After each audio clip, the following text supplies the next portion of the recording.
Si tienes problemas financieros y tienes deudas, esto es lo primero que quiero que hagas.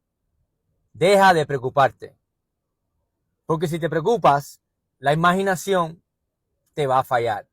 Y lo único que necesitas es hacer un plan específico, no solamente con tu dinero, sino con tu spouse, quiere decir, la persona con la que estás compartiendo tu vida. Y verás que con un poco de imaginación y paciencia vas a poder salir de tus problemas. Créeme, yo he salido, usted también puede salir. Que tenga buen día.